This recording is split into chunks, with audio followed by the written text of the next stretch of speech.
ففروا إلى الله إني لكم منه نذير مبين. Bismillahirrahmanirrahim. Assalamualaikum warahmatullahi wabarakatuh.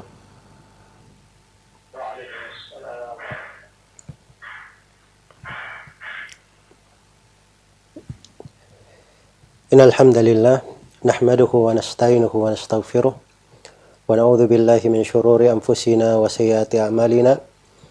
May yahdihillahu fala mudilla lahu wa may yudlil fala hadiya lahu.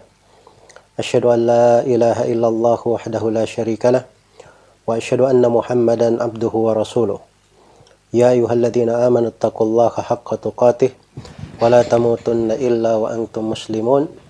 Ya ayuhan nasu taqu rabbakumul ladzi khalaqakum min nafsin wahidah wa khalaqa minha zawjaha wa batha minhuma rijalan katsiran wa nisaa'a wattaqullaha alladzi tasaaluna bihi wal arham innallaha kana 'alaikum raqiba.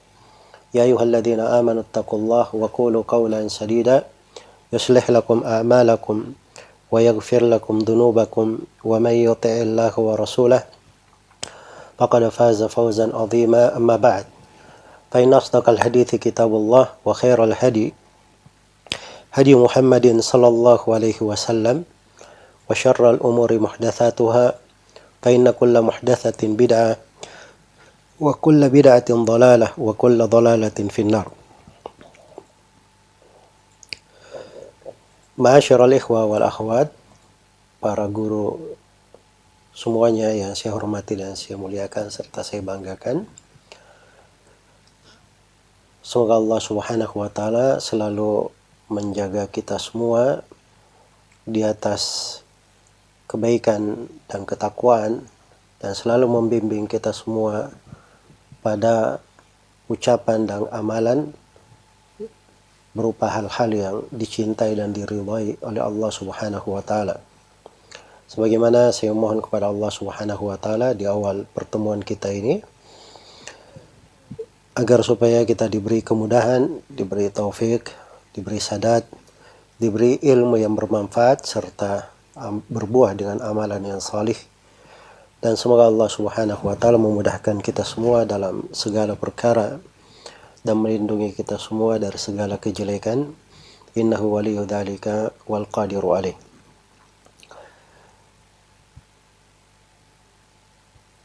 Tema pembahasan kita pada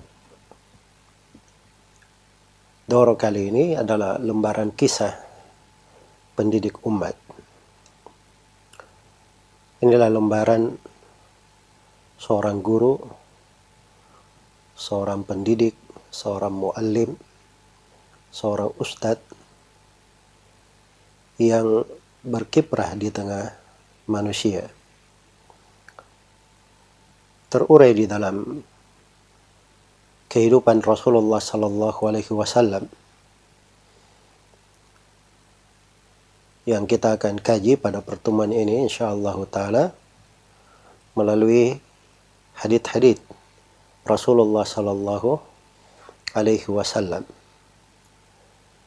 Setiap dari kita itu memiliki andil dan memiliki kedudukan yang tinggi dan penting di tengah umat ini selama dia meneruskan ilmu yang bermanfaat kepada manusia. Karena itu telah syah dari Nabi sallallahu alaihi wasallam di riwayat Ashabus Sunan dari Abu Darda radhiyallahu taala anhu, bahwa Rasulullah sallallahu alaihi wasallam bersabda,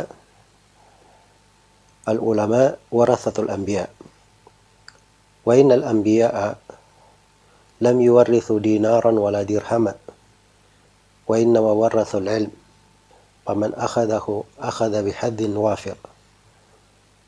Para ulama itu adalah pewaris para nabi, dan para nabi itu mereka tidak mewariskan mata uang emas dan tidak pula mewariskan mata uang perak. yang mereka wariskan adalah ilmu. Maka siapa yang mengambil dari ilmu tersebut, dia telah mengambil dari suatu bahagian, suatu harta yang sangat luas sekali, sangat besar sekali. Maka kedudukan yang penting di dalam agama dan kebaikan yang besar bagi seorang hamba selama dia mengajarkan kebaikan. Dan Allah Subhanahu wa taala berfirman tentang Nabi Isa alaihi salam, "Wa ja'alani mubarakan aina ma kuntu." Saya dijadikan oleh Allah berberkah dimanapun saya berada. Kata sejumlah ulama ahli tafsir, mualliman lil khair. Berberkah dimanapun berada, yaitu sebagai orang-orang yang mengajarkan kebaikan. Sebagai orang-orang yang mengajarkan kebaikan. Jadi selama seorang itu mengajarkan kebaikan, maka dia adalah orang yang berberkah kepada manusia dimanapun dia berada. Baik, untuk menguraikan materi pembahasan kita ini, bekal dari akhlak, dari kisah seorang guru, seorang pendidik di tengah umat, saya telah membuatkan sebuah buku panduan yang berisi 15 hadits yang saya sudah poinkan pembahasan-pembahasan yang kita akan kaji dari 15 hadits ini. Baik. Jadi saya beri judul dalam bahasa Arabnya Durratun Nasikhin min Mukhtarat Akhlaqil Mudarrisin. Ini mutiara para penasehat berisi bekal-bekal yang berasal dari orang-orang yang tulus dan orang-orang yang mengetahui dengan teliti. Itu maksudnya di sini dari orang-orang yang berilmu, berisi pilihan-pilihan dari akhlak para mudarrisin, para guru. Mudarrisin maksudnya guru laki-laki dan guru perempuan. Kalau disebut mudarrisin walaupun lafadz mudzakkar, tapi selalu maknanya di dalam nas-nas Al-Quran dan Sunnah hukum itu terkait dengan laki-laki dan perempuan. Jadi saya sebutkan ada 15 hadits yang terurai di dalam, disebutkan oleh sejumlah ulama di pembahasan-pembahasan terkait dengan ilmu, terkait dengan para pendidik. Iya. Ini menggambarkan bagaimana akhlak Rasulullah SAW dalam mendidik dan bagaimana harusnya sifat-sifat yang mestinya dimiliki oleh setiap guru dan setiap pendidik. Baik. Jadi metode kita dengan modul ini atau dengan materi yang telah disiapkan agar supaya pembahasan terarah dan terfokus. Di hadits yang pertama saya sebutkan di situ an Amirul Mukminin Abi Hafs Umar bin Khattab radhiyallahu anhu annahu qala sami'tu Rasulullah sallallahu alaihi wasallam yaqul innamal a'malu binniyat wa innamal likulli imri'in ma nawa faman kanat hijratuhu ila Allah wa rasulih fahijratuhu ila Allah wa rasulih wa man kanat hijratuhu lidunya yusibuha aw imra'atin yankihuha fahijratuhu ila ma hajara ilaih rawahul Bukhari wa Muslim. Ya. Saya kira haditsnya semuanya mengenalnya. Dan ini hadits adalah hadits yang pertama yang disebutkan oleh Imam An-Nawawi rahimahullahu taala di Al-Arba'in An-Nawawiyah yang beliau kumpulkan tentang hadits-hadits yang merupakan pondasi dan landasan di dalam Islam dan hukum-hukum. Dan hadits ini pula yang merupakan hadits pertama yang disebutkan oleh Imam Al-Bukhari dalam kitab sahihnya. Demikian pula disebut oleh Abdul Ghani Al-Maqdisi Al-Maqdisi di dalam kitab Umdatul Ahkam. Nah, hadits yang pertama yang disebut oleh Al-Baghawi dalam kitab Al-Masabih dan di dalam Syarhus Sunnah. Ya. Dan sebagian ulama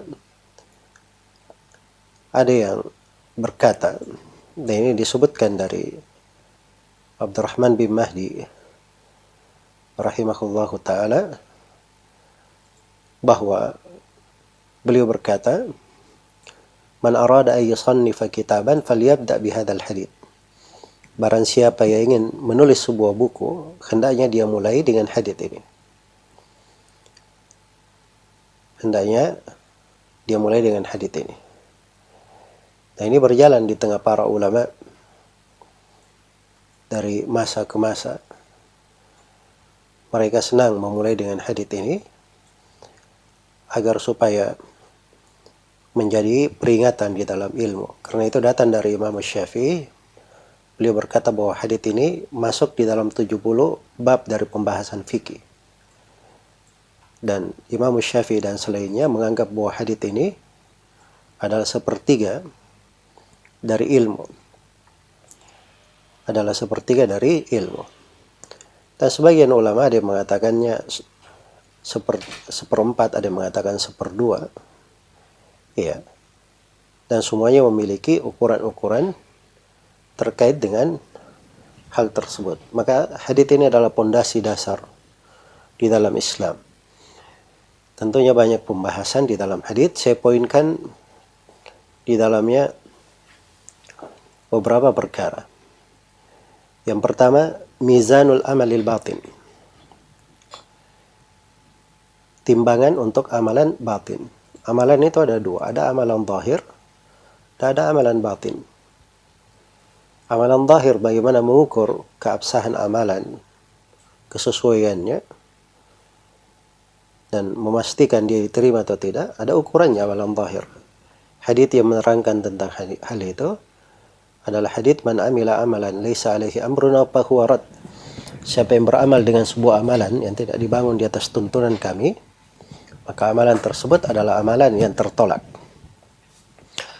Sedangkan hadits ini itu adalah ukuran terkait dengan amalan batin, apa yang ada di dalam batin. Iya. Dan amalan mencakup ucapan dan perbuatan. Amalan mencakup ucapan dan amalan di dalam hati itu. Ya, ucapan hati, keikhlasan, apa yang terukur dari keinginan dan kehendak. Ya, ukurannya itu adalah hadits ini. Innamal amalu binniyat. Setiap amalan itu tergantung pada niatnya. Itu poin yang kedua yang kita terangkan. La amala illa biniyah. Tidak ada amalan yang diterima, tidak ada amalan yang dianggap kecuali dengan niat. Amalan itu harus disertai dengan niat.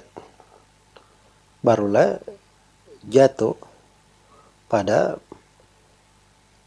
perkara yang diinginkan. Iya.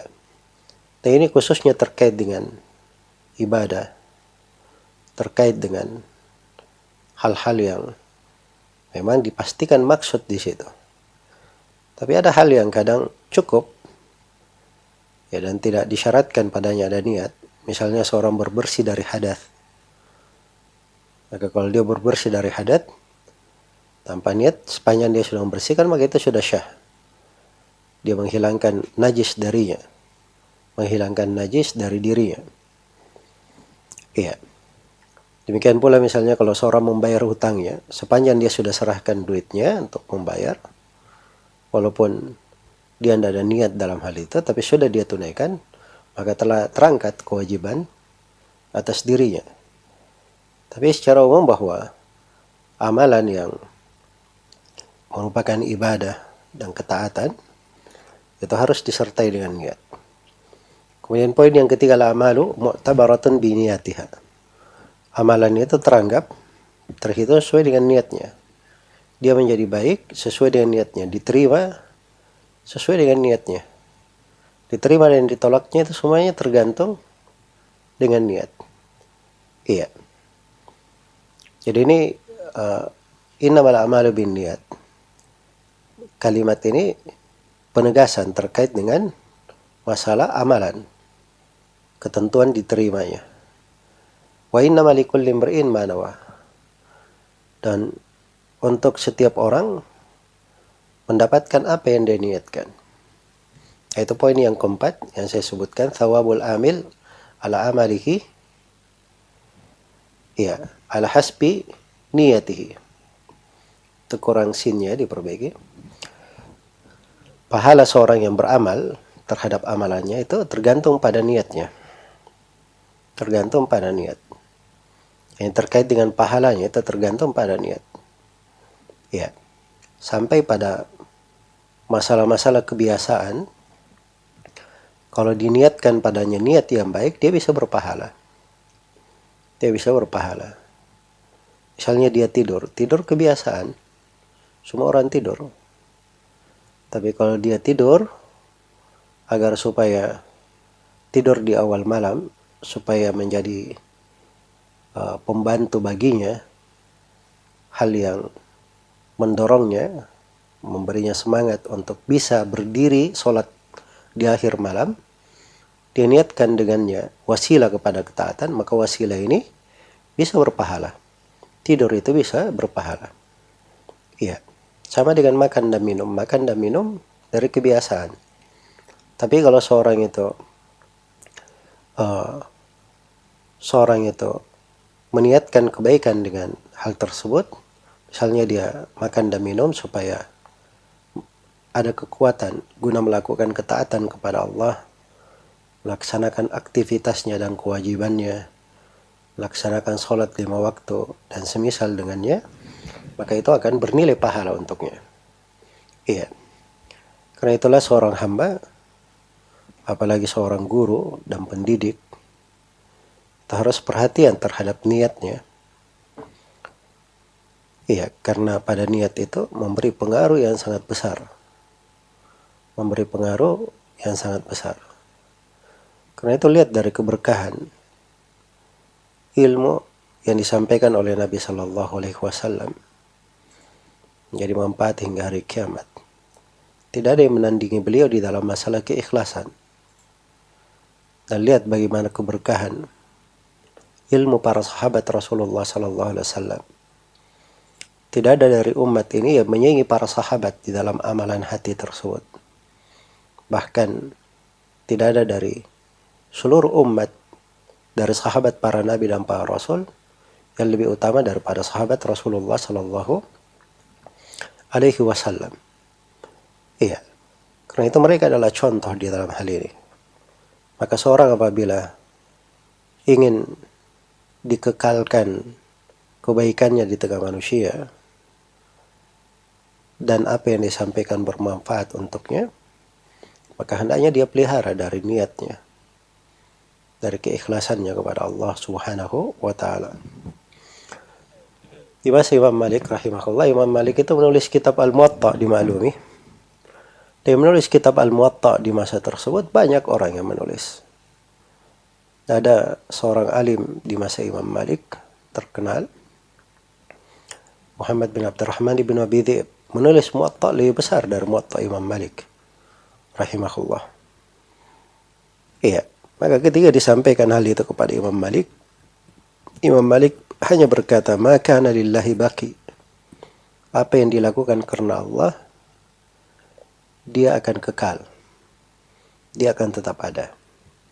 Jadi Imam Malik sini berkomentar tentang amalannya sendiri. Dia tidak mengomentari tentang orang lain. Iya. Nah subhanallah, di masa sekarang ini, orang-orang tidak ada yang mengenal kitab Muwatta kecuali Muwatta Imam Malik rahimahullah. Kecuali Muwatta Imam Malik rahimahullah. Nafi' Maula Ibnu Umar. Nafi' Maula Ibnu Umar itu dikatakan kalau beliau mengajar, itu katanya muridnya yang hadir cuma 1-2 orang. Iya. Tapi bersamaan dengan itu, di hari ini, hadits-hadits Nafi' dari Ibnu Umar itu bertebaran di semua buku. ada di kutubus sittah dan menjadi rujukan manusia, dihafal oleh manusia dari masa ke masa. Dihafal oleh manusia dari masa ke masa. Maka keikhlasan itu sangat penting artinya bagi seseorang, bagi setiap muslim dan muslim, apalagi untuk seorang guru di dalam kehidupannya. Jangan diluputkan dari keikhlasan ini agar supaya kita selalu mendapatkan keberkahan dari Allah Subhanahu wa taala pada segala hal. Kemudian yang kelima dari poin pembahasan yang saya sebutkan di sini terkait dengan guru, darbul muallim al-amthala litawdih wal bayan. Seorang guru memberi percontohan, permisalan-permisalan untuk menjelaskan dan menerangkan. Lebih menerangkan dan menjelaskan apa yang dia sampaikan. Ya, Nabi sudah memberi dasarnya, innamal a'malu binniyat wa innamal likulli imri'in ma nawa. Setelah itu diberi contoh tentang hijrah. Diberi contoh tentang hijrah, dan hijrah adalah salah satu dari amalan yang besar. Hijrah adalah salah satu dari amalan yang agung di dalam agama. Iya. Diberi contoh di sini orang terkait dengan hijrah. Faman kanat hijratuhu ila Allah wa rasulih, fa hijratuhu ila Allah wa rasulih. Siapa yang hijrahnya untuk Allah dan Rasulnya, maka hijrah itu pahalanya dihitung untuk Allah dan Rasulnya. Wa man kanat hijratuhu lidunya yusibuha aw imra'atin yankihuha fa hijratuhu ila ma hajara ilaihi. Dan sebaliknya, siapa yang hijrah untuk dunia yang ingin dia dapatkan atau perempuan yang ingin dia nikahi, maka hijrahnya tergantung hijrah dia untuk hal itu. Iya. Jadi diberi contoh di sini. Diberi percontohan oleh Nabi. Dan di sini dari keahlian seorang guru, seorang pendidik. Pendidik itu pandai memberi contoh-contoh, pendekatan-pendekatan dan penggambaran agar supaya gambaran dari ilmu itu tepat masuknya kepada murid-murid. Dan seorang guru dan pendidik itu bisa memberikan bingkai dari ilmu itu dan meletakkannya dengan sangat baik dan bersinggasana dengan kuat di dalam hati murid. Itu diberi contoh-contoh dan perumpamaan. Iya. Itu adalah hal yang memang berjalan di tengah ilmu. Wa tilkal amthalu nadribuha linnas wa ma ya'kiluha illal alimun. Itulah perumpamaan-perumpamaan kami buat untuk manusia, dan tidak ada yang memahami hal tersebut kecuali orang-orang yang berilmu. Iya. Dan percontohan itu lebih memperjelas tentang ilmu. Lebih memperjelas, lebih menerangkan, lebih berkesan. Jadi perlu latihan dan mengambil dari percontohan-percontohan yang berjalan di dalam hadits-hadits Rasulullah atau dalam Al-Quran dan hadits, sampai ada buku-buku khusus tertulis dengan al-amthal, terkait dengan amthalul Quran, amthal di dalam hadits-hadits Rasulullah sallallahu alaihi wasallam, permisalan-permisalan dan contoh-contoh. Iya. Itu banyak disebut oleh para ulama di dalam pembicaraan mereka. Dan hendaknya seorang guru itu punya keahlian di dalam bidang ini. Kemudian di dalam contoh yang disebutkan di sini atau di poin yang ke-6, aslul lil muallim fi fununit ta'sili wat tamthil. Hadits ini adalah dasar pegangan bagi seorang guru ya di dalam keahlian memberi ta'sil, memberi kaidah-kaidah, dasar-dasar dan pondasi wat tamthil, dan memberi percontohan. Jadi dalam hadits ada kaidahnya, taksilnya, innamal a'malu binniyat wa innamal likulli imri'in ma nawa. Itu dua kalimat kaidah. Ya. Setelah itu Nabi memberi contoh. Ilmu itu ringkas. Masuk dalam hal yang sangat ringkas. Jadi sudah ada kata kunci yang dipegang sebagai kaidah dan dasar.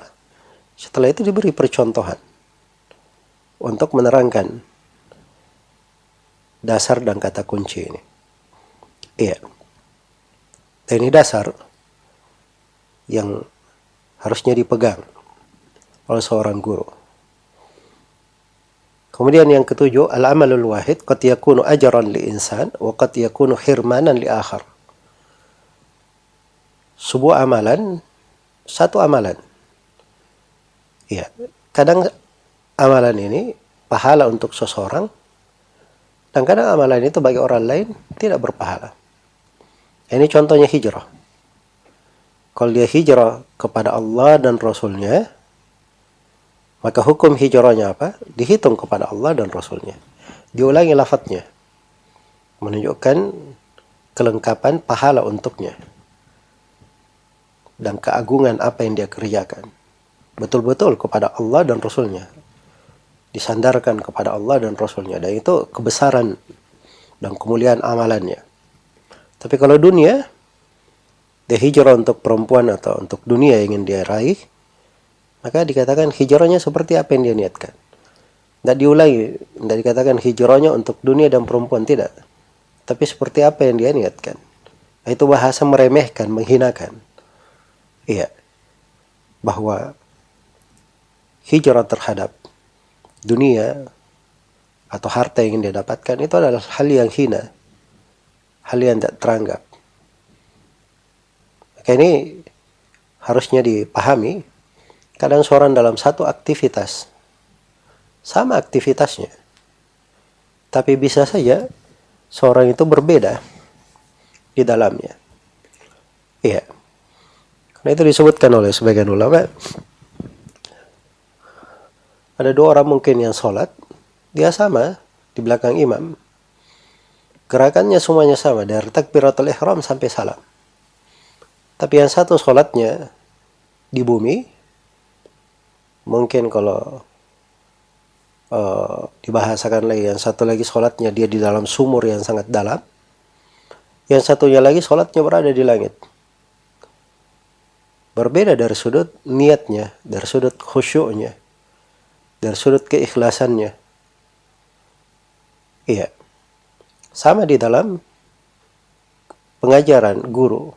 Kadang sama-sama mengajar, tapi mungkin sebagiannya di atas pahala, mungkin sebagiannya tidak di atas pahala.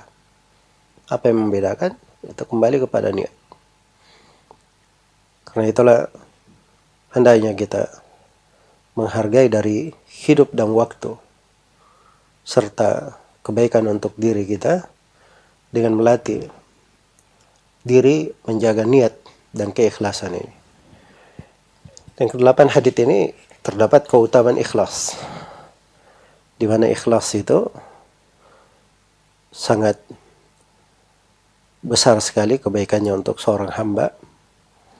Dengannya dia memperbaiki hatinya, dengannya dia menjadikan semua amalannya bernilai. Kadang amalannya bisa berlipat ganda dan menjadi sangat besar, terkait dengan niatnya dan ikhlasnya. Baik, di hadits yang kedua, ini haditsnya panjang. Ya, saya bawakan dua riwayat. Satu di riwayat At-Tirmidzi, kemudian saya terangkan riwayat yang lain di sudut Imam Muslim, Imam Ahmad, dan Nasai. Hadits ini dari Abu Hurairah radhiyallahu taala anhu. Iya. Ya, bisa dilihat di halaman 5 dari buku panduan. Al-hadits ats-tsani, hadits yang kedua, an Syufai ibn Mati al-Asbahi, seorang tabi'in, annahu dakhala al-Madinah, bahwa beliau masuk ke Madinah, fa idza huwa bi rajulin qad ijtama'a alaihi an-nas, faqala man hadha, Maka ketika beliau masuk ke kota Madinah, beliau menjumpai seorang lelaki yang manusia sudah berkumpul mengitari orang tersebut. Faqala man hadha? Maka itu pemandangan bukan biasa ya, apalagi dari orang yang berasal dari luar kota Madinah. Maka ketika dia tanya siapa orang ini, faqalu Abu Hurairah. Maka mereka menjawab, itu Abu Hurairah. Abu Hurairah orang sudah dengar namanya, sudah tahu. Ya, itu sifat seorang alim, seorang guru. Memang dikenal di tengah manusia. Di tengah manusia. Dan di sini ada satu hal yang unik ya.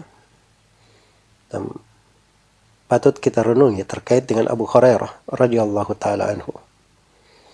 Beliau ini bersahabat dengan Nabi sallallahu alaihi wasallam di akhir umur Nabi. Sekitar 4 tahun. Hanya sekitar 4 tahun bersama Rasulullah sallallahu alaihi wasallam. Tapi beliau adalah sahabat yang paling banyak disebut oleh kaum muslimin. Karena beliau adalah perawi hadits-hadits Rasulullah sallallahu alaihi wasallam yang terbanyak dari hadits yang sampai kepada kita. Dari hadits yang sampai kepada kita. Iya. Apa yang menyebabkan Abu Hurairah itu menonjol? Itu satu sudut ya, dari sudut beliau menghafal hadits Rasulullah. Dan Nabi doakan memang Abu Hurairah dalam hal itu. Sehingga beliau itu tidak pernah lupa apa yang dia dengar dari Nabi Sallallahu Alaihi Wasallam. Terus dari sudut yang kedua, kebaikan yang didapatkan oleh Abu Hurairah ini karena beliau mengajari manusia. Makanya di sini orang-orang berkumpul berada di sekitar Abu Hurairah. Makanya para imam yang sekarang dikenal dengan madhab di fikih dan paling banyak dibahas buku-buku dan ilmu mereka, itu karena dia memiliki banyak murid yang berkhidmat terhadap ilmunya. Iya. Jadi potensi seorang guru itu dalam kebaikan sangat besar. Karena dia memiliki murid-murid. Maka murid-muridnya ini bisa menjadi sebab kebaikan yang dia sampaikan itu semakin merata. Semakin meluas di tengah manusia. Semakin meluas di tengah manusia. Kemudian yang ketiga, Abu Hurairah ini tinggal di kota. Di kota Madinah, tempat berkumpulnya manusia. Itu yang membedakannya dengan sahabat yang lain. Ya, banyak sahabat yang lebih berilmu dari Abu Hurairah. Secara meyakinkan. Seperti Abdullah bin Mas'ud, Abdullah bin Abbas. Dan selainnya dari para sahabat. Yang lebih berilmu dari Abu Hurairah. Tetapi Abdullah bin Mas'ud beliau tinggal di Kufah. Abdullah bin Abbas radhiyallahu taala anhu beliau berada di Mekah. Iya. Dan keberadaan manusia di kota Madinah itu lebih banyak. Sebab disitulah khilafah dan di situ pusat pemerintahan. Situ pusat pemerintahan. Maka banyak yang mengambil ilmu dari Abu Hurairah radhiyallahu taala anhu. Iya. Karena itu seorang guru apabila dia melihat pada dirinya ada kemampuan diharapkan Allah membukakan kebaikan melalui tangannya, maka dia pilih dari tempat-tempat yang layak untuknya dalam menyampaikan ilmu. Ya, dan sekarang ini seorang alhamdulillah diberi kemudahan dengan adanya fasilitas media. Dia semakin bisa menebarkan kebaikan di tengah manusia. Dan saya poinkan di situ di halaman 8, hirsun nas ala talaqqil ilmi minas sahabah. Semangat manusia mengambil ilmu dari para sahabat. Semangat manusia mengambil ilmu dari para sahabat. Ini potretnya dari kehidupan manusia di masa lalu. Ada alim, mereka berkumpul di sekitarnya. Dan ini terjadi pada Abu Hurairah, terjadi pada Jabir radhiyallahu taala anhu juga di kota Madinah. Terjadi pada sejumlah sahabat kalau masuk di kota di sebuah kota, manusia berkumpul mengitarinya, ia mendengar dari ucapannya. Iya. Nah itulah sebenarnya kekuasaan. Dan itulah sebenarnya ketinggian di atas muka bumi. Iya. Karena itu disebutkan bahwa salah seorang dari istri Harun al-Rashid pernah berada di atas istananya. Maka dia melihat di kejauhan ada asap yang telah mengepul ke langit. Ya, debu berterbangan dari arah jauh. Ketika semakin dekat dan terlihat, ternyata seorang lelaki diikuti oleh banyak manusia. Dan manusia mengikutinya ini dengan cepat. Ada yang sendal jepitnya sudah lepas, dia tinggalkan begitu saja. Karena mereka tidak mau luput dari mendengar pembicaraan manusia yang diikuti ini. Maka istri Harun al-Rashid berkata, siapakah dia? Maka orang-orang yang di sekitarnya dari pengawal mengatakan itu adalah Abdullah bin Mubarak, alimnya negeri Khurasan, tiba dari perjalanan. Subhanallah, disambut oleh manusia sedemikian rupa. Kegembiraan mereka terhadap ilmu dan keseriusan mereka menyambut para ulama. Iya. Maka kata istri Harun al-Rashid, itulah sebenarnya kekuasaan. Bukan kekuasaan Harun al-Rashid. Jadi itu dasar dari ilmu. Dia adalah sultan tersendiri. Iya. Dan manusia itu di masa para tabi'in, mereka semangat untuk mengambil ilmu dari para sahabat. Mengambil ilmu dari para sahabat. Iya. Dan menjadi masalah bagi kita di masa sekarang ini, kadang ada orang-orang yang berilmu, tapi kecenderungan kita untuk memanfaatkan keberadaan orang yang berilmu sebagai sebuah nikmat itu kurang. Dan itu masalah di tengah manusia. Karena nikmat itu kalau berada di sekitarnya, dia lupa di tengah nikmat. Begitu nikmatnya diangkat dan dicabut, pergi nikmat itu, baru dia sadar bahwa selama ini dia berada di tengah nikmat dan sekarang dia telah kehilangan dari nikmat tersebut. Nasallallahu alaihi wasallam. Maka kata Syufai bin Mati', fadanautu minhu hatta qa'adtu baina yadayhi wa huwa yuhadditsun nas. Maka saya pun mendekat dari Abu Hurairah sampai saya duduk di depan beliau. Dan Abu Hurairah memberikan hadits kepada manusia. Iya.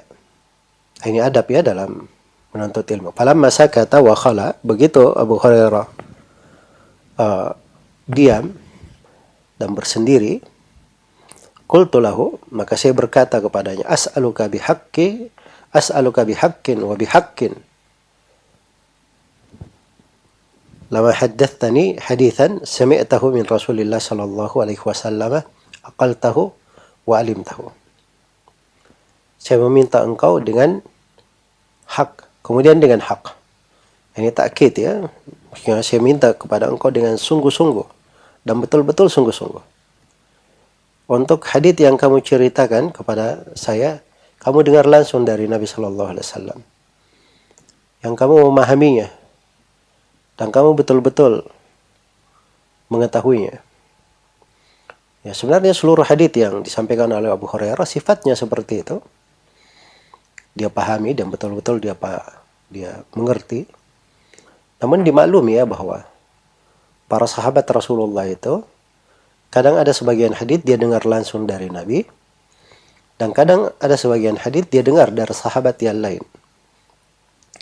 Tapi itu tidak bermasalah dalam ilmu riwayat. Karena as-sahabatu kulluhum udul. Para sahabat itu semuanya orang-orang yang adil dan terpercaya.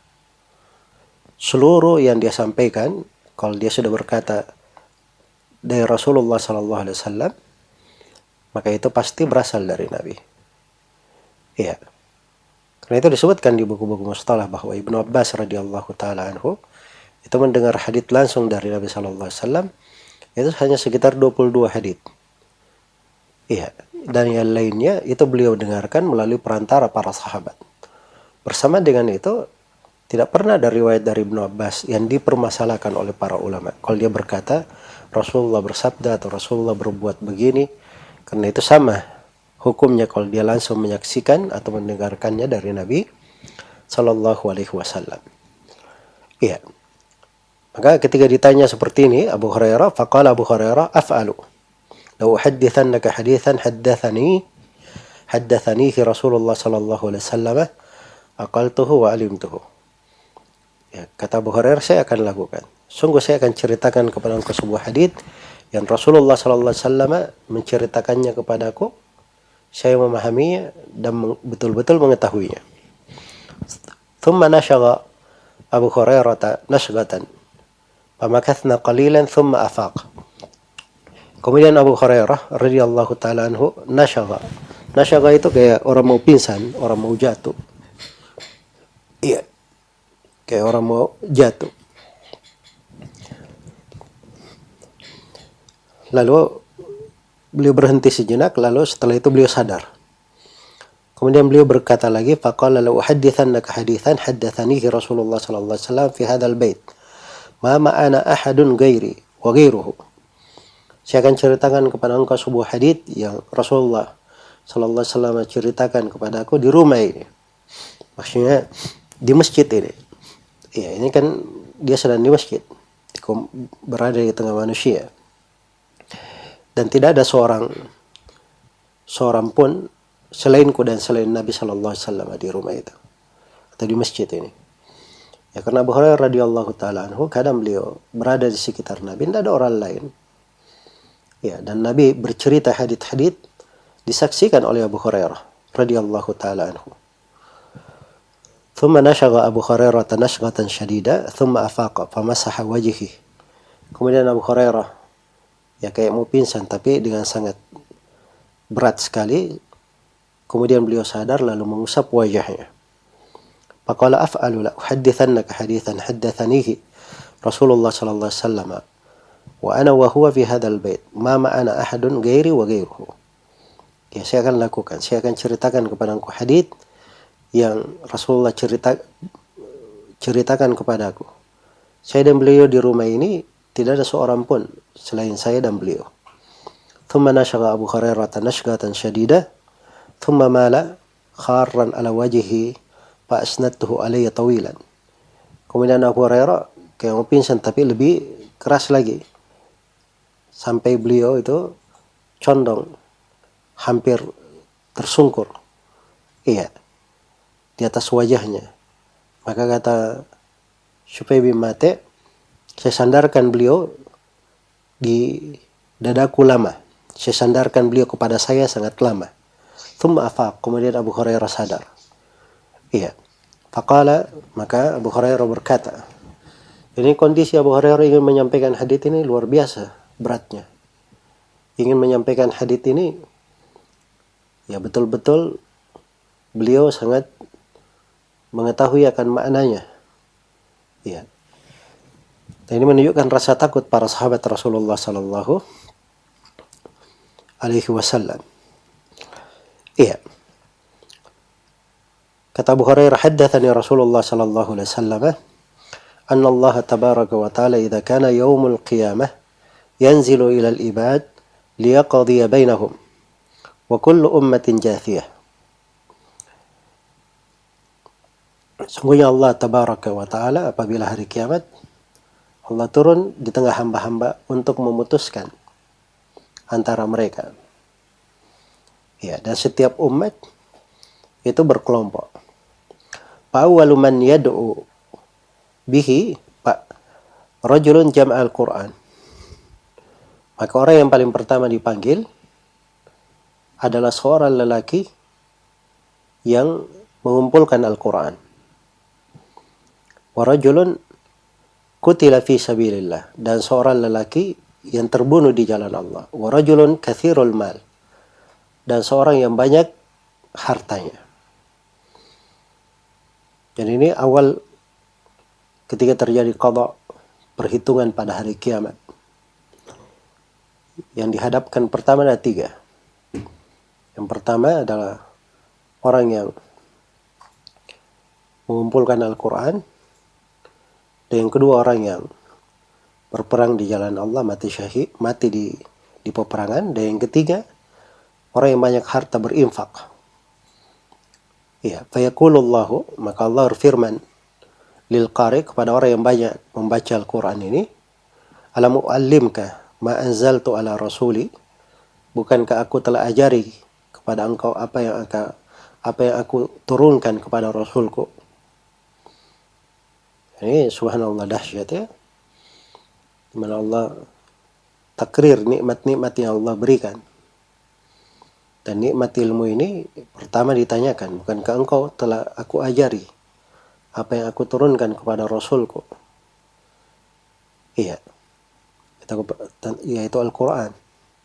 Qala bala ya Rabbi. Maka dia berkata, benar wahai Rabbku. Qala pamada amilta fima ullimta. Lalu apa yang kamu kerjakan pada ilmu yang telah diajari kepada engkau? Qala kuntu aqumu bihi ana al-laili wa ana an-nahar. Maka dia berkata, saya menegakkan Al-Quran ini di malam hari dan di siang hari. Iya. Fayaqulullahu kadzabta. Fayaqulullahu lah kadzabta. Maka Allah berfirman kepadanya, engkau telah berdusta. Wa taqulu lahul malaikatu kadzabta. Dan para malaikat berkata, engkau telah berdusta. Jadi didustakan oleh Allah, didustakan oleh para malaikat. Iya. Nah, itu hati-hati terkait dengan amalan hati. Itu lisan. Tidak ada yang bisa mengelabui pada kiamat. Allah Maha tahu isi hati seseorang. Wa yaqulullahu bal aradta yuqal inna fulanan qari faqad qila dzalik. Bahkan maka Allah berfirman, bahkan niat kamu itu, kamu menghendaki supaya dikatakan si fulan ini qari, ahli membaca Al-Quran. Nah, itu sudah diucapkan oleh manusia. Nah, ini hati-hati ya. Ketidakikhlasan itu, dunia itu seperti itu bentuknya. Kalau seorang ingin dunia dengan amalan akhirat, itu Allah berikan. Ya, dia belajar misalnya supaya tersohor, akan tersohor benar. Ya. Dia berinfak misalnya, tapi dia hendaki dengannya dunia. Dia berinfak supaya hartanya lebih banyak lagi, Allah akan beri harta. Akan diberi harta. Ya, kalau dia beramal amalan akhirat tapi keinginannya dunia, akan dia dapatkan. Ya, kadang dilapangkan dalam hal tersebut. Dan ini akan datang nanti komentar Muawiyah radhiyallahu taala anhu tentang hal itu. Wa yu'ta bi sahibil mal fa yaqulu Allahu lah alam wassi' 'alaika hatta lam ada'ka tahtaju ila ahad. Maka didatangkan oleh yang banyak harta ini. Lalu Allah berfirman kepadanya, bukankah aku telah lapangkan harta untukmu hingga aku tidak tinggalkan engkau itu perlu kepada siapapun. Qala bala ya Rabbi. Maka dia berkata, benar wahai Rabbku. Qala pamada amilta fima ataituka. Lalu apa yang kamu lakukan pada harta yang aku berikan? Qala kuntu asilur rahima wa tasaddaq. Maka dia berkata, saya menyambung silaturahmi dan bersedekah. Fayaqulullahu lah kadzabta wa taqulul malaikatu kadzabta. Maka Allah berfirman kepadanya, engkau telah dusta. Dan para malaikat berkata juga, engkau telah berdusta. Engkau telah berdusta. Wa yaqulullahu ta'ala bal aradta yuqal fulan jawad faqad qila dzalik. Allah berfirman, bahkan engkau menghendaki untuk dikatakan si fulan ini dermawan. Ya, sudah dikatakan hal itu. Yang menghendaki dunia, pujian, ria, Allah berikan itu. Orang-orang memujinya, dermawan. Wa yu'ta billadhi qutila fi sabilillah fayaqulullahu lah fi madha qutilta fayaqulu umirtu bil jihadi fi sabilik faqataltu hatta qutilta fayaqulullahu lah kadzabta wa taqulu lahul malaikatu kadzabta. Datangkanlah orang yang terbunuh di jalan Allah. Maka Allah berfirman kepadanya, pada apa engkau berperang? Engkau terbunuh. Maka dia menjawab, saya diperintah berjihad di jalanmu ya Allah. Lalu saya berperang, kemudian saya terbunuh. Maka Allah berfirman, engkau berdusta. Malaikat juga menimpali, engkau telah berdusta. Iya. Wa yaqulullahu bal aradta yuqal fulan jari faqad qila dzalik. Bahkan kamu hanya menghendaki supaya dikatakan si fulan ini pemberani, dan telah dikatakan hal tersebut. Thumma daraba Rasulullah sallallahu alaihi wasallam ala rukbati. Kemudian Nabi sallallahu alaihi wasallam memukul lututku, kata Abu Hurairah. Faqala ya Abu Hurairah, ulaika thalathatu awwalu khalqillahi tusa'aru bihimun nar yaumal qiyamah. Karena Nabi berkata, wahai Abu Hurairah, 3 orang itu adalah awal makhluk Allah yang dipanggang di dalam neraka pada hari kiamat. Iya, dipanggang pada hari kiamat. Subhanallah. Ini betul-betul kalimat yang dahsyat. Nah, ini yang sangat membekas di hati Abu Hurairah dan membuat kejadian seperti yang telah diterangkan di awal hadits. وقال الوليد أبو عثمان فأخبرني عقبة بن مسلم أن شفيا هو الذي دخل على معاوية فأخبره بهذا. Jadi disebut bahwa Syufai bin Mate ini dia pernah menjumpai Muawiyah radhiyallahu taala anhu. Lalu dia sampaikan hadits ini dari Abu Hurairah. Iya, fadakhala alaihi rajulun fa akhbarahu bihadza Abi Hurairah. Dan diceritakan bahwa masuk kepadanya seorang lelaki, lalu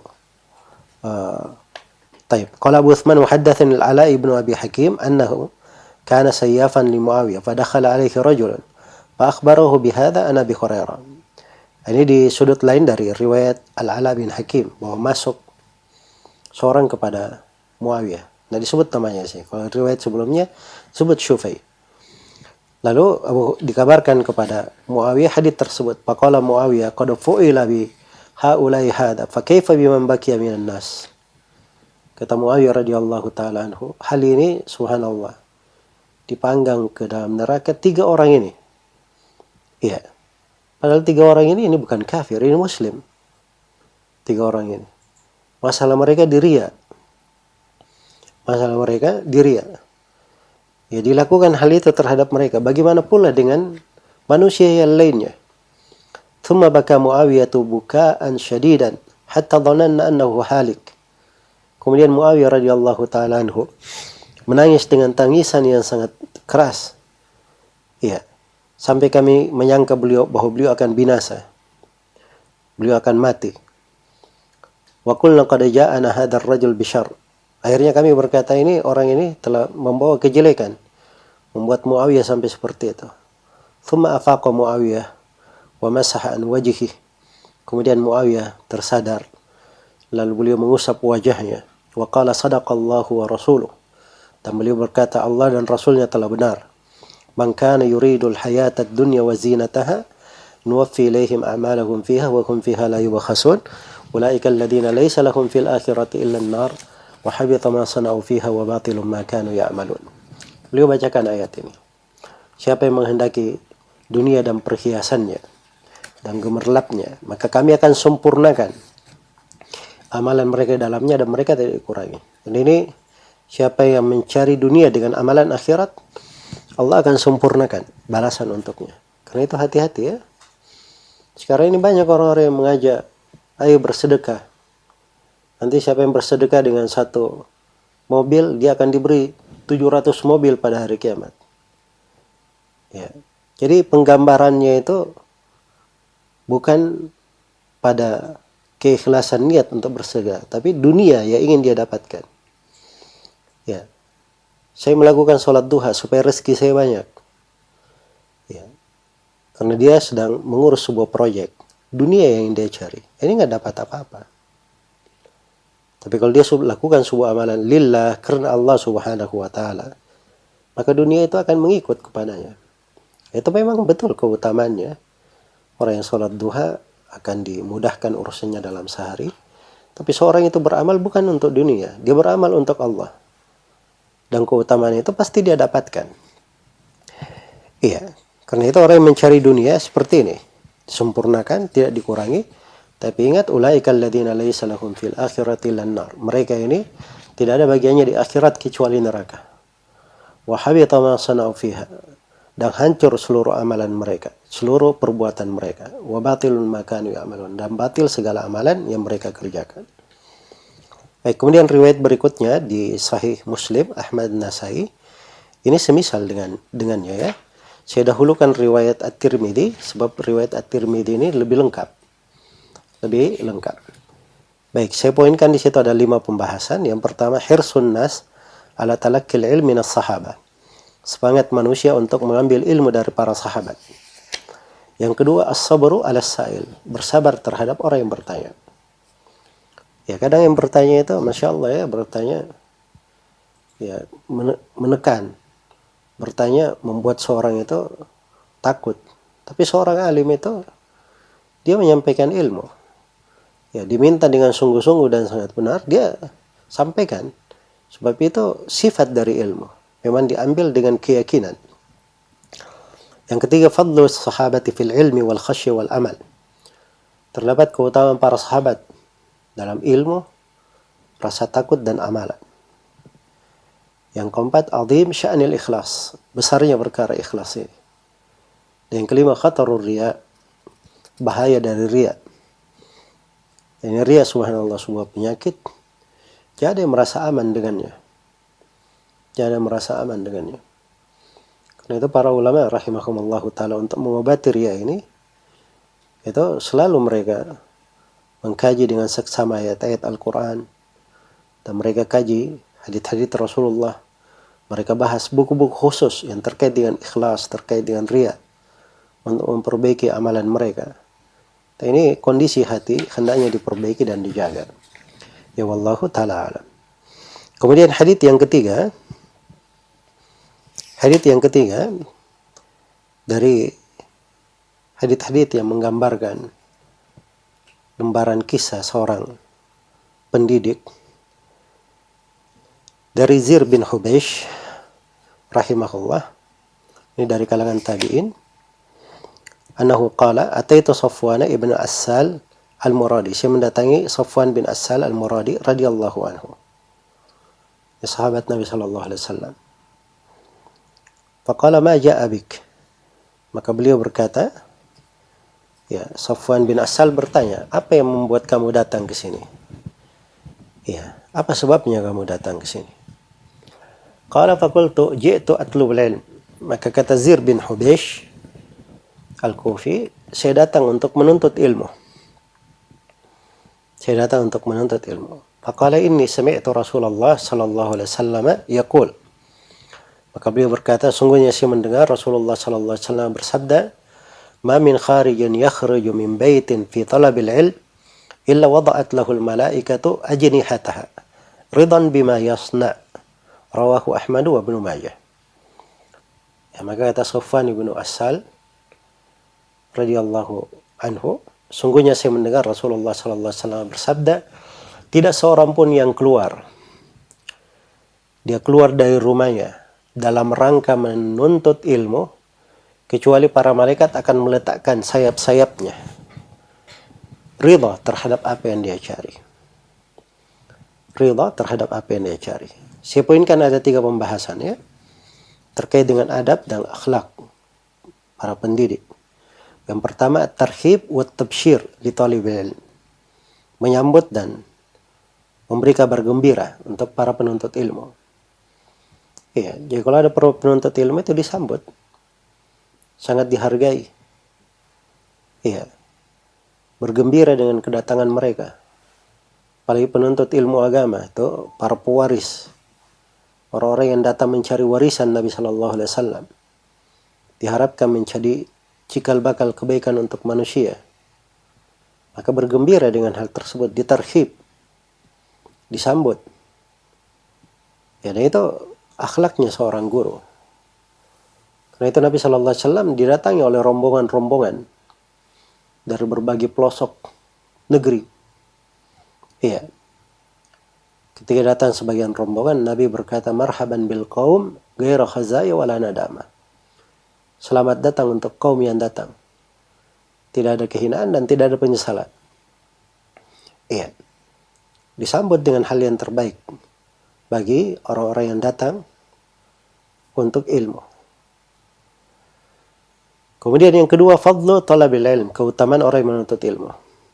Jadi orang yang keluar dari rumahnya, dia ingin belajar. Nah, ini terkait dengan niat lagi ya. Memang dia ingin belajar. Maka malaikat itu meletakkan sayapnya. Ya, biasanya kalau burung itu dia letakkan sayapnya itu menunjukkan dia jinak dan tenang pada. Ya, biasanya seperti itu yang kita saksikan. Ini malaikat letakkan sayapnya. Kenapa? Ridha. Para malaikat itu ridha dengan apa yang dilakukan oleh penuntut ilmu ini.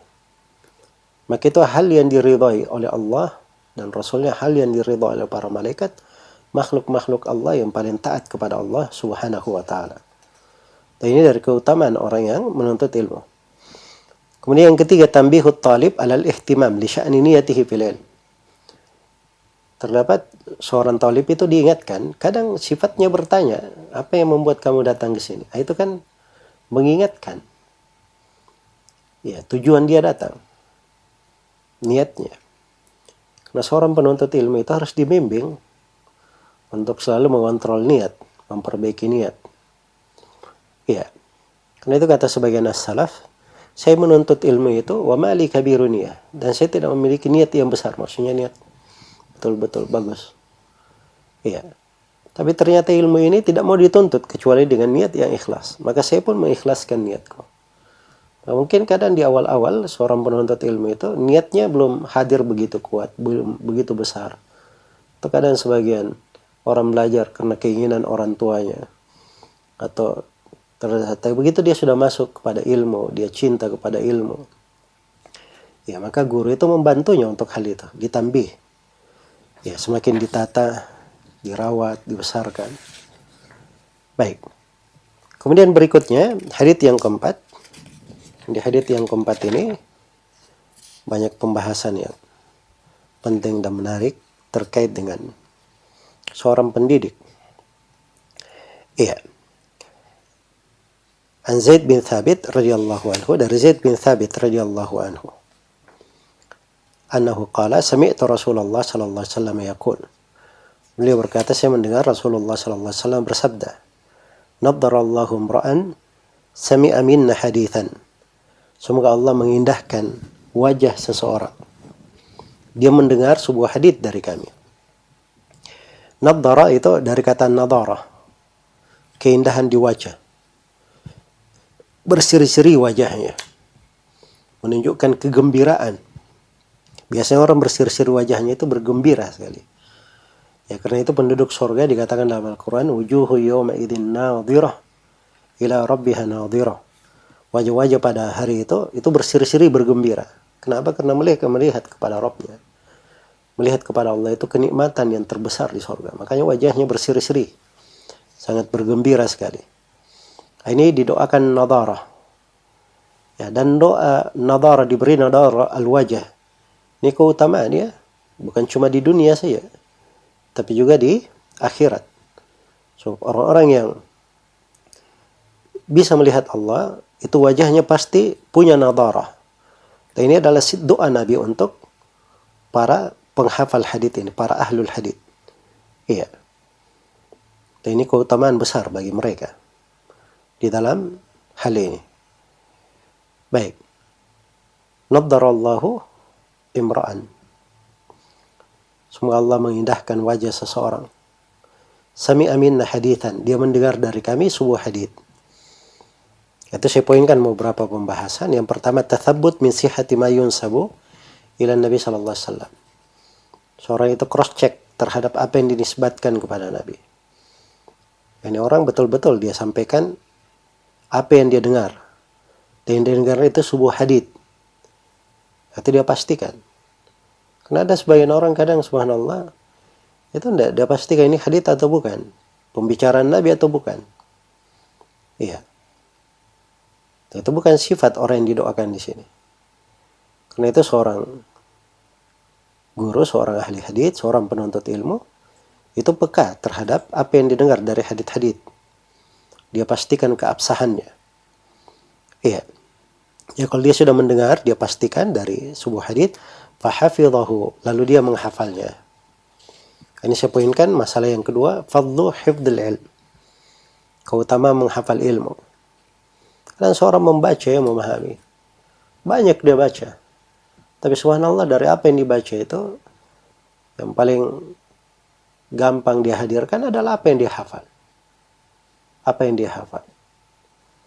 Ya karena kalau banyak membaca, mungkin semua dari kita banyak membaca. Tapi tetap yang melekat itu, yang bersama kita adalah apa yang dihafal. Apa yang dihafal. Maka seorang berusaha untuk menghafal dari ilmu itu. Iya, sedikit demi sedikit. Ya 1, 2 hadits dan seterusnya. Agar supaya terus bersamanya. Karena itu sebagian para salaf rahimahumullah, ada yang kadang mengambil ilmu itu setiap hari 1 hadits saja. Setiap hari 1 hadits. Dia membaca 1 hadits. Bahkan talaqi Al-Quran, dia membaca 1 ayat saja. Iya. Karena itu disebutkan dari Hafs. Beliau mengambil riwayat dari Asim bin Abi Nujud. Itu dikatakan bahwa Hafs hanya diizinkan store 1 ayat saja setiap hari. 1 ayat. Karena dianggap oleh Asim itu lebih melekat kepada dirinya. Maka setiap hari dia store 1 ayat. 1 ayat dia talaqi. Sampai akhirnya dia diizinkan untuk 5 ayat. Untuk diizinkan untuk 5 ayat. Iya. Nah ini kondisi para sahabat di masa dahulu. Mereka itu ketika mendengarkan ayat, mereka pelajari ayat tersebut bukan cuma bacaannya, tapi bagaimana diamalkan. Karena itu Abdullah bin Umar itu 7 tahun mempelajari surah Al-Baqarah. Ya mereka itu menghafal sambil mempelajari dan mengamalkannya. Iya. Tapi kalau misalnya seorang dia juga banyak menghafal, kemudian dia berusaha menghafal banyak, berusaha menghafal Al-Quran cepat dan seterusnya, itu boleh saja, bagus saja. Tidak ada masalah. Cuman kita memberikan perbandingan antara yang terbaik dan yang baik. Iya. Jadi mereka menghafalnya. Ini keutamaan menghafal ilmu ini tampak ya dari wejangan Nabi Shallallahu Alaihi Wasallam. Sebab kadang Nabi Shallallahu Alaihi Wasallam mengajarkan sebagian masalah kepada para sahabat, itu seperti mengajari Al-Quran, ditalkin, diulangi. Kadang sebagian hal yang disampaikan oleh Nabi itu diriwayatkan oleh puluhan sahabat. Iya, oleh puluhan sahabat. Bahkan kadang dalam sebagian hal yang sunnah, itu Nabi Shallallahu Alaihi Wasallam mengucapkannya atau mencontohkannya dalam banyak keadaan. Ya, karena itu subhanallah di pembahasan siwak, Ibnu Al-Mulakkin menyebutkan di dalam kitab Al-Badrul Munir 100 hadits tentang keutamaan siwak itu. Syariat bersiwak. Kemudian setelah itu beliau berkatakan, ini satu sunnah. Datang dalamnya 100 hadits terkait dengan siwak tersebut. Subhanallah. Jadi kadang sebuah sunnah dari Nabi Sallallahu Alaihi Wasallam datang riwayat yang banyak. Maka apabila dia hafal, ya, fahafidhahu hatta yuballighahu ghairahu. Dia hafal sampai dia sampaikan kepada selainnya. Ini poin yang ketiga saya terangkan di sini. At-talaqi min afwahi syuyukh. Talaqi, mengambil ilmu langsung dari mulut guru, face to face. Seorang mengambil dari ilmu itu langsung kepada guru. Itu talaqi namanya. Ya, dia langsung menatap gurunya. Mengambil dari gurunya. Itu diambil dengannya Al-Quran, diambil dengannya hadits, dan diambil dengannya ilmu-ilmu yang lain. Kalau membaca, semua orang bisa membaca. Iya. Tapi memang ilmu itu diambil dari bentuk talaqi. Karena itu Rasulullah SAW mengambil ilmu dari mulut Jibril. Dan Nabi memperdengarkan Al-Quran kepada Jibril setiap tahun 1 kali. Di akhir hayatnya 2 kali. 2 kali khatam. Iya. Nah ini talaqi semuanya. Dan para sahabat juga seperti itu. Akan datang nanti dari Ibnu Mas'ud, beliau mengambil 70 surah dari mulut Rasulullah SAW langsung. Iya. Baik. Dan ini semuanya bentuk dari talaqi. Inilah yang kurang di tengah manusia, sehingga banyak ketimpangan di sana sini di kalangan orang-orang yang berbicara tentang ilmu. Karena dasarnya tidak talaki dari guru, tidak mengambil dari guru. Iya, padahal ilmu itu diambil dari talaki, langsung. Kemudian dikatakan fahafidhahu hatta yuballighahu ghairahu. Dia hafal sampai disampaikan kepada selainnya. Ini saya poinkan masalah yang keempat. Pembahasan yang keempat, al-isti'dad li'ilqa'il ilm 'ala tullab. Persiapan untuk menyampaikan ilmu kepada murid. Jadi kalau dia sudah derajat menyampaikan, dia harus persiapan. Menyampaikan harus tahu apa yang dia sampaikan. Apa yang dia sampaikan itu sebelumnya sudah dengan proses yang benar. Dia dengar langsung, dia pastikan itu hadits Nabi, kemudian dia hafal, baru dia sampaikan. Ya sama kalau seorang yang belajar, seorang guru mau masuk mengajar kepada murid, ya, dia harus persiapan terhadap apa yang dia mau sampaikan. Persiapan terhadap apa yang akan dia sampaikan. Ya, dan ini konteksnya.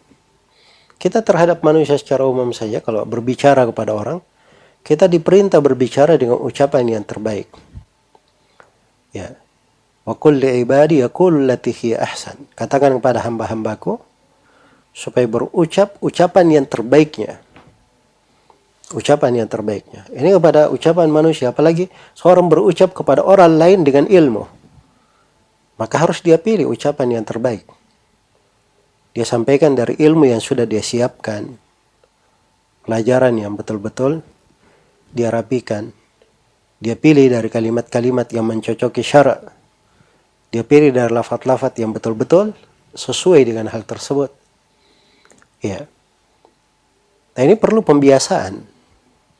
Perlu pembiasaan. Karena seorang itu kalau sudah punya dasar, kemudian dia biasakan, maka Allah Subhanahu wa Ta'ala akan memudahkan dia dengan hal tersebut.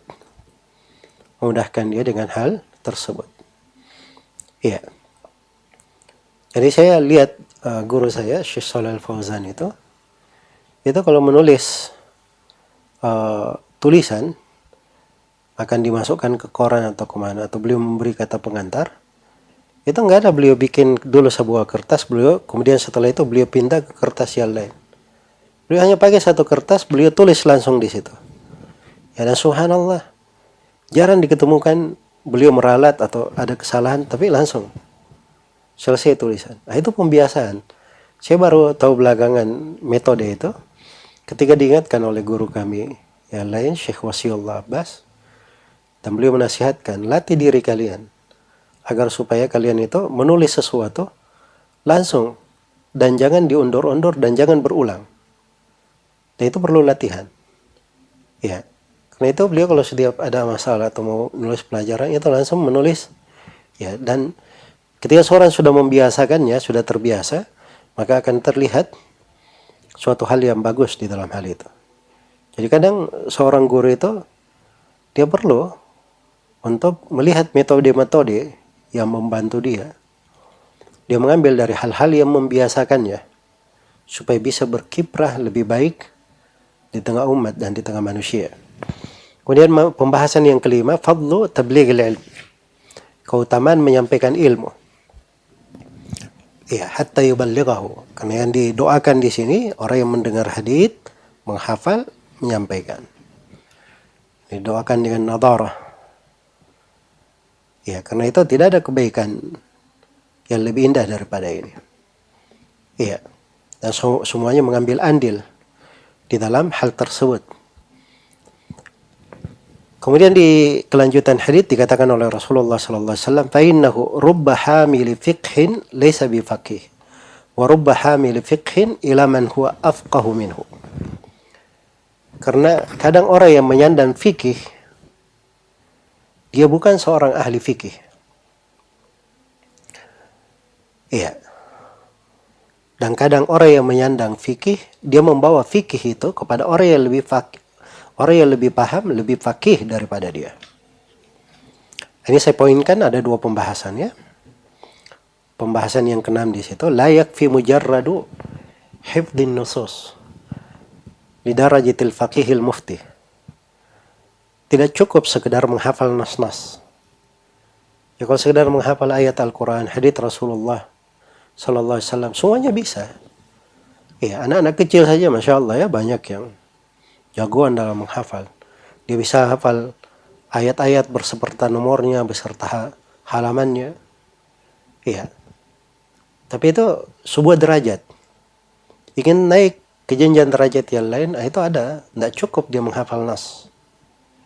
Ada fikih di situ namanya. Untuk sampai ke derajat seorang ahli fikih, sampai ke derajat seorang mufti yang menjelaskan kepada manusia, memberi fatwa kepada orang, itu tidak cukup dia hafal. Ini fulan hafid Quran, hafal Quran. Ini fulan hafal Umdatul Ahkam, hafal Bulughul Maram. Belum tentu dia bisa memberi fatwa. Fatwa itu sebuah ilmu, perlu fikih, pendalaman di dalamnya. Ada etika-etikanya. Maka sampai ke derajat faqih, itu ada jenjang dan derajat. Iya.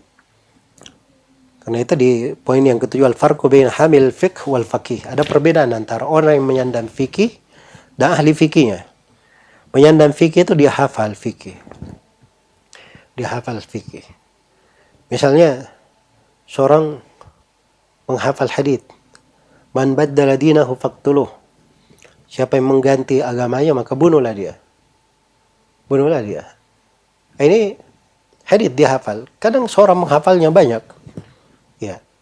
Tapi begitu sampai ke fakih, ahli fikih, dia tidak dengar hadits itu sebelumnya. Tapi begitu dia dengar hadits itu, langsung dia pahami apa maknanya. Yang membunuh di sini bukan tugas semua orang, tapi yang membunuh itu pemerintah. Karena kaidah di dalam syara berdasarkan nas-nas, ya, penerapan hukum-hukum terhadap orang tertentu itu adalah wewenang pemerintah. Itu ahli fikih namanya. Itu ahli fikih. Ya. Jadi ada orang yang menyandang fikih, ada ahli fikihnya. Jadi kadang sebuah hadits sampai kepada Imam Syafi'i. Imam Syafi'i belum pernah dengar hadits itu sebelumnya. Dan Imam Syafi'i lebih paham hadits itu daripada orang yang menyampaikannya. Lebih mengerti hadits tersebut daripada orang yang menyampaikannya. Iya, maka ini perbedaannya dibedakan oleh Nabi Sallallahu Alaihi Wasallam. Ya, maka seorang juga di dalam menilai harus pandai di dalam hal tersebut. Kemudian yang kedelapan, ya, idhamatu manzilatil ikhlas. Itu idhamatu dihilangkan ya-nya, atau bisa tetap ya-nya tapi tamar botonya dihapus. Jadi azimu manzilatil ikhlas. Agungnya kedudukan ikhlas. Ya. Agungnya kedudukan ikhlas. Ini dipetik di riwayat setelahnya ya. Thalathu khisalin la yagillu alaihinna qalbu muslimin abadan. Iya. Jadi la yagillu ini bisa dibaca la yagillu, bisa dibaca la yugillu. Pakai ya atau yu. Ya kalau yugillu dari iglal, itu bermakna khianat. Kalau yagillu itu artinya hakat dan hasad di dalam hati. Dari kata al-gil. Iya. Hasad dalam hati. Ada yang menyebutkan makna lain. Jadi ini 3 perkara. Jadi kalau 3 perkara ini ada pada seorang, hatinya itu tidak akan berkhianat. Tapi bisa diartikan hatinya itu tidak akan ada hasad. Tidak akan ada dengki. Iya. Abadan selama-lamanya. Ini 3 hal. Ini 3 hal. Apa 3 hal ini? Yang pertama ikhlasul amali lillah, mengikhlaskan amalan karena Allah. Ini saya poinkan agungnya perkara ikhlas ya. Disebutkan paling pertama, sebab ini pokok perkara. Dan keikhlasan ini kalau sudah ada, itu luar biasa. Ya sebab dia bekerja pun mengajar, itu nggak ada pengaruh dengan orang lain di pihak dia mengajar, di tempat dia mengajar atau sekolah. Karena memang mengajar itu bagi dia adalah kehidupannya, ibadahnya kepada Allah Subhanahu wa taala. Ya, dia punya kerinduan, kecintaan di dalamnya. Itu menunjukkan keikhlasan. Kalau orang sudah seperti itu menunjukkan keikhlasan. Ya beda dengan seorang itu kalau dia mengajarnya bagus, ya apabila fasilitasnya bagus juga.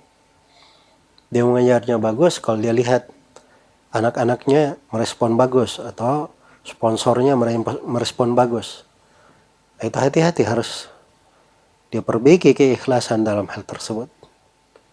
Karena itu sebagian as-salaf ada yang bertanya kepada guru yang lebih alim darinya. Dia berkata, kenapa saya kalau banyak orang saya senang, tapi kalau sedikit orang saya sedih? Maka kata alim ini, kamu tinggalkan majelis yang seperti itu. Itu majelis su, kata beliau. Itu majelis yang buruk.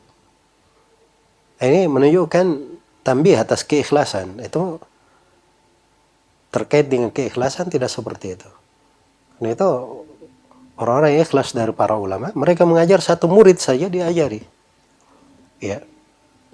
Dan saya dapati sebagian guru di masa sekarang ini, jadi maklum ya di Masjid Nabawi, orang-orang guru itu mengajar, yang datang mendengar kadang ada orang, kadang tidak ada orang kalau di sebagian musim. Tapi ada seorang guru, subhanallah, sebut dari Syekh Muhammad Aman Al-Jami, ya beliau dari kakek guru kita dan dari ulama yang sangat indah sekali dalam menjelaskan akidah dan manhaj. Ya Syekh Muhammad Aman Al-Jami ini kadang beliau mengajar di Masjid Nabawi dan tidak ada murid di depannya kecuali satu orang. Tapi beliau menerangkan pelajaran itu lengkap, sama ketika banyak orang. Tidak ada perbedaan antara mereka. Karena keyakinan mereka itu, keikhlasan itu yang paling pokok. Itu yang membuat amalan itu kekal. Karena itu saya sangat ingat sekali dari guru kami Syekh Mukbil rahimahullah. Ini mungkin dari keberkahan keikhlasan beliau juga. Ya, beliau berkata bahwa kadang seorang itu di majelis kecil, dia berucap sebuah kalimat di majelis kecil, tapi manfaatnya biasa sampai ke seluruh pelosok dunia.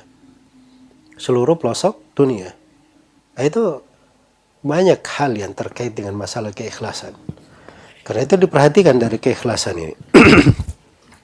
Kemudian poin yang ke-9, pembahasan yang ke-9, sya'nu manzilatin nasihat. Besarnya kedudukan nasihat. Ini amalan yang kedua ya, 3 perkara yang hati itu tidak akan menjadi dengki, tidak akan menyandang khianat dan hasad. Yang pertama mengikhlaskan amalan karena Allah, yang kedua munasahatu ulatil umur. Menasihati para pemerintah. Al-munasahah dari kata an-nush. Iya, dari kata an-nush. Nasihati. Ya. Nah itu di hadits Abu Ruqayyah Tamim bin Aus dari riwayat Muslim. Ketika Nabi SAW berkata, ad-dinun nasiha. Agama itu adalah nasihat. Ad-dinun nasiha. 3 kali beliau ucapkan. Kemudian para sahabat bertanya, qulna liman? Nasihat bagi siapa? Ya Rasulullah. Maka Rasulullah menjawab, lillahi wa li rasulihi, lillahi wa li kitabihi wa li rasulihi, wa lil mu'minina wa ammatihim. Wali aimatil muslimina wa ammatihim. Nasihat bagi Allah, bagi kitabnya, bagi rasulnya, bagi para pemimpin kaum muslimin dan keumuman kaum muslimin. Ya, nasihat artinya ketulusan. Dari kata nusuh. Orang Arab berkata nasahtul asal, saya nasihati madu. Artinya madu itu dia berikan yang paling murninya, paling sudah bersih dari semua kotoran atau sarang-sarang atau jadi madu yang sangat bersih sekali. Itu an-nusuh. Kalau dia menjahit baju, dikatakan menasihati, maka dia perbaiki baju itu sampai kayak baru, bersih. Ya, itu an-nusuh namanya. Jadi dia ketulusan dan kesungguhan. Itu makna nasihat dalam bahasa Arab. Jadi beda ya dengan makna nasihat dalam bahasa Indonesia. Sebab nasihat kalau bahasa Indonesia itu ada sebagian dari makna nasihat dari bahasa Arab. Ada yang keliru saya nasihati. Itu betul bagian dari nasihat di bahasa Arab. Tapi nasihat dalam bahasa Arab itu lebih luas cakupannya.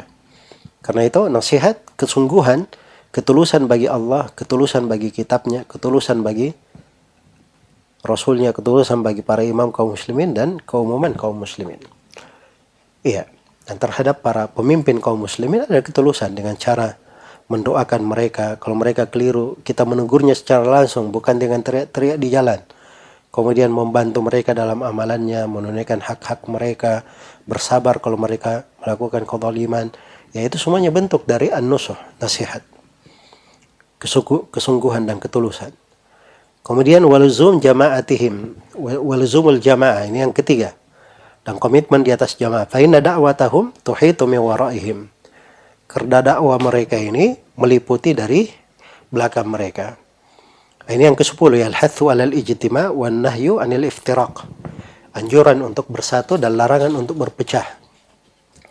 3 hal ini itu seperti pagar yang membentengi kaum muslimin. Menjaga mereka. Karena itu kebersamaan mereka dalam 3 hal ini, memeliharanya dan mengajak manusia dalam hal ini, itu adalah sebab kebaikan yang membentengi umat. Ya, kalau ingin lihat kebaikan tengah manusia, pertama, perbaiki dari keikhlasan. Yang kedua, perbaiki dalam ketulusan terhadap pemerintah. Yang ketiga, jaga kebersamaan. Kemudian yang terakhir di dalam hadis dikatakan, waqala man kana hammuhul akhirah jama'a Allahu syamlah wa ja'ala ginahu fi qalbi wa atathu ad-dunya wa hiya raghimah wa man kanat niyatuhu ad-dunya farraqa Allahu alaihi dhai'atah wa ja'ala faqrahu baina aynayhi wa lam ya'tihi min ad-dunya illa ma kutiba lah. Barang siapa yang niatnya, semangatnya adalah akhirat, Allah akan kumpulkan upayanya dan dijadikan rasa cukup, kekayaan di dalam hatinya, dan dunia akan datang kepadanya dalam keadaan dunia ini diseret untuknya. Wa man kanat niyatuhu dunya, tapi siapa yang niatnya dunia, farraqallahu alaihi dhai'atah, maka Allah akan cerai-beraikan upayanya. Wa ja'ala faqrahu baina ainaihi, akan dijadikan kefakiran antara kedua matanya. Walam ya'tihi minad dunya illa ma kutiba lah. Tidak akan datang kepadanya dari dunia kecuali apa yang telah digariskan saya. Apa yang telah digariskan saya.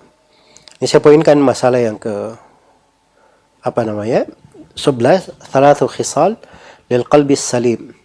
Ada 3 perkara untuk hati yang selamat, walidukhulil jannah, untuk masuk ke surga. Karena di lafaz ad-Darimi yang datang setelahnya, la ya'taqidu qalbu muslimin ala thalath khisal illa dakhalal jannah.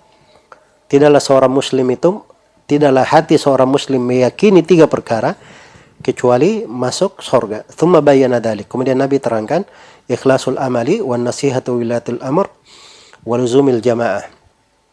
Ini 3 poin ini sebab masuk surga. Wa fiha salahud dunya dan wad-din. Dan ini 3 hal, ada kebaikan dunia dan agama. Jadi keikhlasan itu kebaikan agama.